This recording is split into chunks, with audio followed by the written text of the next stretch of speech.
देखिए, जब ये नोएडा में स्नेक वेनम केस रजिस्टर्ड हुआ, उसके बाद से सोशल मीडिया पर हम लोगों को लगातार थ्रेट मिल रही थी। 4 महीने नोएडा पुलिस ने इसके अंदर विस्तृत अपनी जांच करी, और नोएडा पुलिस ने जब पूरी तरह से ये पाया कि ये जो मामला है पूरी तरह से सत्यता पे आधारित है, हमने देखिए बहुत छोटी जांच करके नोएडा पुलिस को दिए थे, कुछ साक्ष्य जुटाकर हमने नोएडा पुलिस को दिए थे, और हमारा ये आग्रह था यूपी पुलिस से कि इस पूरे मामले के अंदर विस्तृत जांच हो। और उसके बाद जब पुलिस ने विस्तृत जांच करी, इसके अंदर कोबरा का जो स्नेक वेनम पकड़ा गया था उसकी रिपोर्ट भी आई, सारे वीडियो सारे तथ्यों को मिलाकर पुलिस ने जांच करी, हमारा सहयोग लिया, लगातार हमारी पुलिस के वरिष्ठ अधिकारियों से मीटिंग होती रही। उसके बाद फाइनली इस पूरे मामले में मार्च में गिरफ्तारियां हुई। गिरफ्तारी होने से पहले और होने के बाद लगातार हम लोगों को थ्रेट आती रही सोशल मीडिया पे लगातार।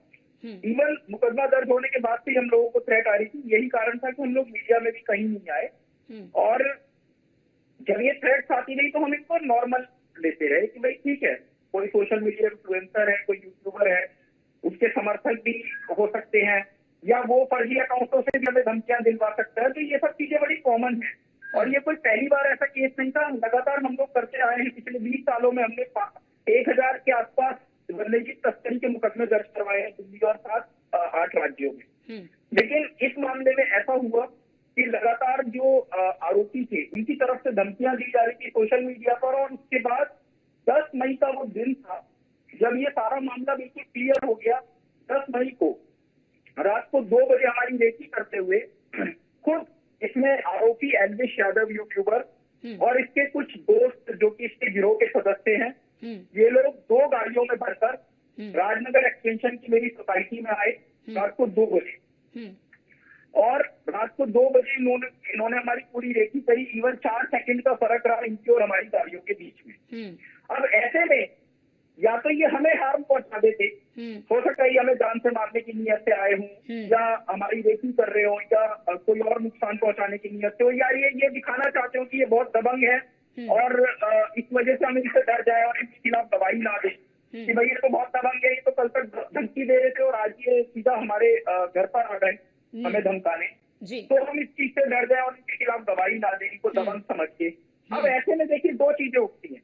हमारे जो सुरक्षा कर्मी थे, अगर उसी समय हमें ये पता लग जाता तो हो सकता है बचाव में हमारे सुरक्षा कर्मी कोई जवाबी कार्रवाई इनके ऊपर कर देते। अगर वो हमारे पुलिस वाले इनके ऊपर जवाबी कार्रवाई कर देते और उससे कोई दुर्घटना या कोई घटना हो जाती तो उसका जिम्मेदार कौन होता?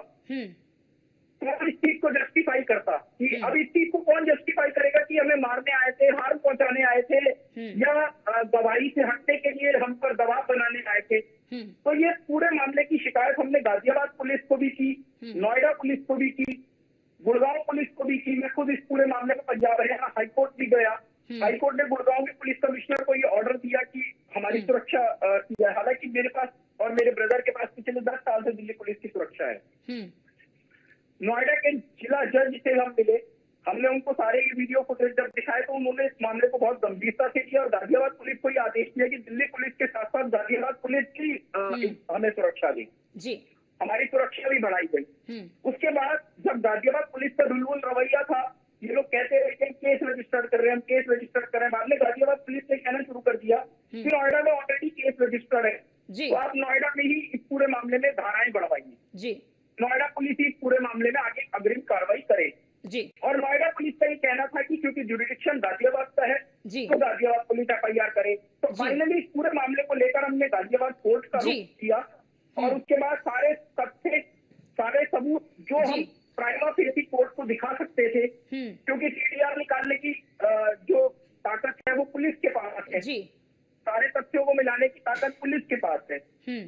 प्राइमा फेसी हमारे पास CCTV फुटेज थी, प्राइमा फेसी जो एविडेंस थे, गाड़ियों के नंबर और सारी चीज, वो सारे CCTV फुटेज हमने प्रोवाइड करे कोर्ट को, और कोर्ट ने इस पूरे मामले को बिल्कुल सही मानते हुए पुलिस को यह आदेश दिया कि तुरंत इस मामले में मुकदमा दर्ज किया जाए। हालांकि इसके अंदर अभी 506 यानी कि धमकाने और जान से मारने की धमकी देने का आरोप में मुकदमा दर्ज किया गया है, लेकिन आगे इस पूरे मामले में धाराएं बढ़ेंगी क्योंकि क्लियर CCTV फुटेज है। इसके रसीदियां डिटेल्स भी निकलेंगी। यहीं पे मैं आपको टोकना चाहूंगी सौरभ जी, क्योंकि आप जैसा बता रहे हैं, क्योंकि आपने भी 10 मई का जिक्र किया, 10 मई 2024 का आपने जिक्र किया कि वहां पर वो आए समर्थकों के साथ, एल्विश यादव की टीम की एक गाड़ी, कई गाड़ियों के साथ आए, जैसा कि आपने जिक्र किया। लेकिन जो सीसीटीवी फुटेज आया है, वो फुटेज में वो स्पष्ट तौर पर दिख ही नहीं रहा है, वो स्पष्ट है ही नहीं। तो आप किस आधार पर ये कह सकते हैं कि वो एल्विश यादव ही थे, क्योंकि वो तो बिल्कुल स्पष्ट ही नहीं हो रहा है।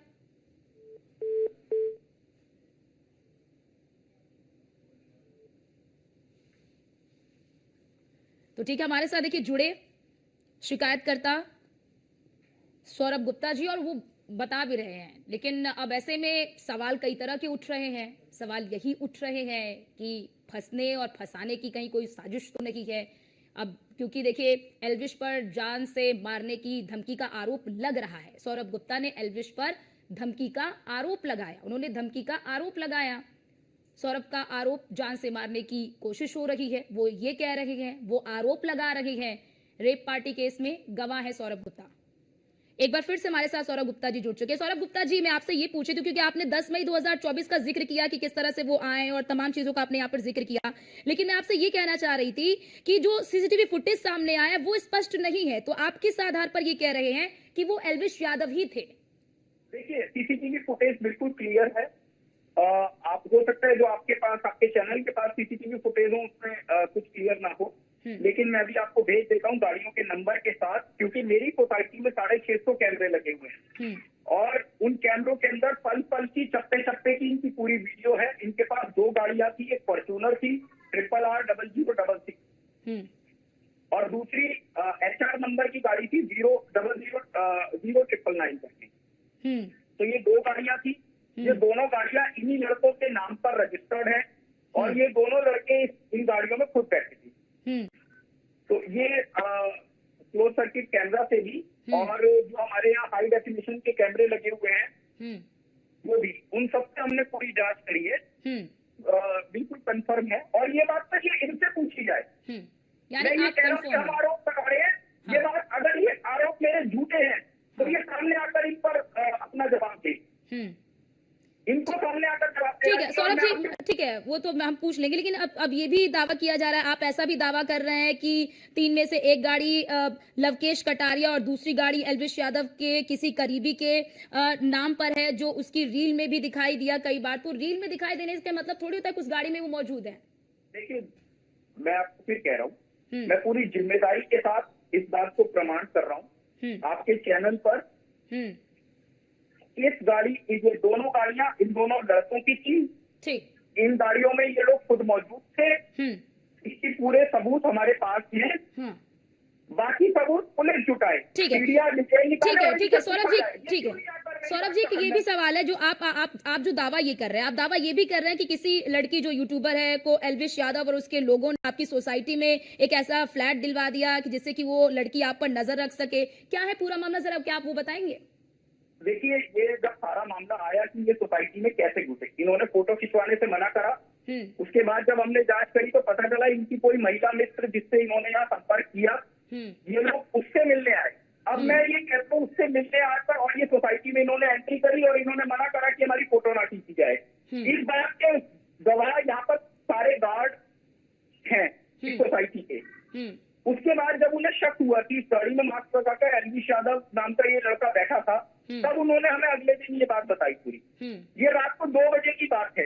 रात को 2 बजे में आया। जब हमने सीसीटीवी फुटेज निकाले हैं तो हमारी गाड़ियों का पीछा ये लोग करते हुए नजर आ रहे हैं। नहीं, ये जो लड़की वाला मामला है सौरभ जी, जो लड़की वाला मामला है, क्या आपने तहकीकात की? लड़की कब से रह रही है, कहाँ की है? क्या आप जो दावा कर रहे हैं, तो आपने क्या अपने दावे की पुष्टि करने के लिए वहां पर कोई तहकीकात की? देखिए, हमने तहकीकात की है, हमारे पास सबूत थे, इसीलिए हम कोर्ट गए हैं और उन्हीं सबूतों को आधार बना और उन्हीं सबूतों को देखकर कोर्ट ने FIR करी है। बिना सबूतों को देखे कोर्ट ने FIR नहीं करी है। आप भी जानते होंगे जब कोर्ट में कोई मामला जाता है तो उसकी दलीलें देखने के बाद ही मुकदमा दर्ज होता है। और मैं किसी महिला के ऊपर, किसी लड़की के ऊपर कोई इल्जाम नहीं लगा रहा हूँ। हो सकता है वो इस चीज से अनभिज्ञ हो, उसको उससे इन्होंने संपर्क किया हो कुछ और बन के, या किसी और तरीके से बढ़ाया हो, उसको ये मैटर ना पता हो, ऐसा भी हो सकता है। लेकिन इन लोगों की जो मंशा थी वो बिल्कुल क्लियर है। ठीक है। वरना रात को 2 बजे कोई आदमी प्रदेश में, गुड़गांव काम के लिए भी तो आ सकते हैं ना। ठीक है, मान लिया आप किसी काम के लिए आ सकते हैं, लेकिन रात को 2 बजे आएंगे। ठीक है, और वो ऐसा इत्तेफाक होगा कि मेरी गाड़ी का पीछा करते हुए आएंगे। ठीक ठीक है। अब एक ठीक, आपसे ये भी सवाल है कि अब एल्विश के खिलाफ, जब एल्विश के खिलाफ रिपोर्ट दर्ज हो ही गई है कोर्ट के आदेश पर, आप कैसी कार्रवाई चाहेंगे कि किस तरह की कार्रवाई हो, और आपके पास क्या क्या सबूत हैं जो आप पुलिस को देंगे, और पुलिस को देने के लिए न्यायालय ने स्पष्ट तौर पर आपसे क्या कहा है? देखिए, ऐसा है, अगर ये सीसीटीवी फुटेज भी होती तो भी एक मौके इस मामले में संदेश जारी किया जा सकता था, लेकिन पहले वीडियो जारी कर ये कहना कि घर से उठा लेंगे, हमारे मामले में हमें मजाक मत लेना, हम तुम्हें घर से उठा लेंगे, और उसके बाद अगले महीने गाड़ियां भरकर रात को 2 बजे 2 गाड़ियां भरकर मेरी सोसाइटी में घुसना, ये क्या शरीफ आदमियों की निशानी है? अगर काम भी होता तो एक गाड़ी को होता, 2 गाड़ियां क्यों घुसी, 2 गाड़ियों में 8 लड़के क्यों थे, रात को 2 बजे वो क्यों आए, क्या उनकी मंशा थी? और एक बात सोचिए, क्या उन्हें पूरे गाजियाबाद में मेरी ही सोसाइटी में किसी रात में आने की थी, और रात का 2 बजे का समय ही मिला था? तो ये सारी चीजें जो है, ये बहुत गंभीर मुद्दा है। और देखिए, मैं फिर ये कहना चाहता हूँ आपके चैनल के माध्यम से सारी अथॉरिटीज को और सबको, और इन लड़कों को भी जो ये यूट्यूबर हैं, कि कल को अगर ये दोबारा इस तरह की कोशिश करी और जवाबी कार्रवाई में हमारे पुलिस सुरक्षा कर्मियों ने ठीक है हमें बचाने की नीयत से कल को कोई जवाबी कार्रवाई कर दी और उसमें इनका नुकसान हो गया, तो उसके जिम्मेदार हम नहीं होंगे। ठीक है सौरभ जी, जिस वक्त नोएडा से एल्विश यादव को बेल मिली थी, कंडीशन थी कि भाई आप गवाहों को और जिसने आपके खिलाफ रिपोर्ट दर्ज कराई उसे धमकाएंगे, डराएंगे नहीं तो अब क्या, अब तो डराने और धमकाने दोनों का मामला आपके पास है, तो क्या आप उनकी बेल को कैंसिल कराने के लिए कोर्ट जाएंगे? देखिए, पहले सबसे पहले इस पूरे मामले में हम लीगल राय ले रहे हैं, और डेफिनेटली जो भी हमारे पास कानूनन रास्ते होंगे उसको हम अपनाएंगे। ये पूरा मामला जब हमारे सामने आया था तो हमने सबसे पहले नोएडा के जो डिस्ट्रिक्ट जज हैं, जो कि जिले के सबसे सीनियर जज होते हैं, हमने उनको ये सारी चीजें दी थी, उनको ये सारी चीजें दिखाई थी, और उन्होंने बहुत सख्ती से आदेश दिया था गाजियाबाद पुलिस को कि गाजियाबाद पुलिस हमें सुरक्षा देगी। तो ये सारी चीजें हम लोग लगातार लीगली कर रहे हैं। और रही बात इन लोगों की, ये लोग गुंडागर्दी और पैसे की चकाचौंध में हो सकता है अंधे हो गए, कानून का डर इनके नजरों से बिल्कुल निकल गया, नहीं तो इस तरह के इलीगल काम ही नहीं करते। खुलेआम बैटिंग एक्ट का प्रमोशन आप देखिए, नोएडा स्नेक वेनम केस दर्ज होने के बाद कितने अन्य केस हैं जो इनके खिलाफ खुले हैं। दिल्ली पुलिस ने इनके खिलाफ मुकदमा दर्ज करा जिसके अंदर 500 करोड़ के घोटाले की बात सामने आई, इसके अंदर तो हम लोग दबा नहीं थे। तो ये बेसिकली ये क्रिमिनल है। और अगर सौरभ जी इसको स्पष्ट कर दीजिए, बेल कैंसिल कराएंगे कि नहीं? देखिए, बिल्कुल हम कराएंगे बेल कैंसिलेशन के अंदर, ठीक है, कंडीशन लगी हुई है। हाँ। और जैसे ये सारा मामला क्लियर हो जाएगा, हम तुरंत इस पूरे मामले के अंदर नोएडा के अंदर बेल कैंसिलेशन। ठीक है सौरभ जी, बहुत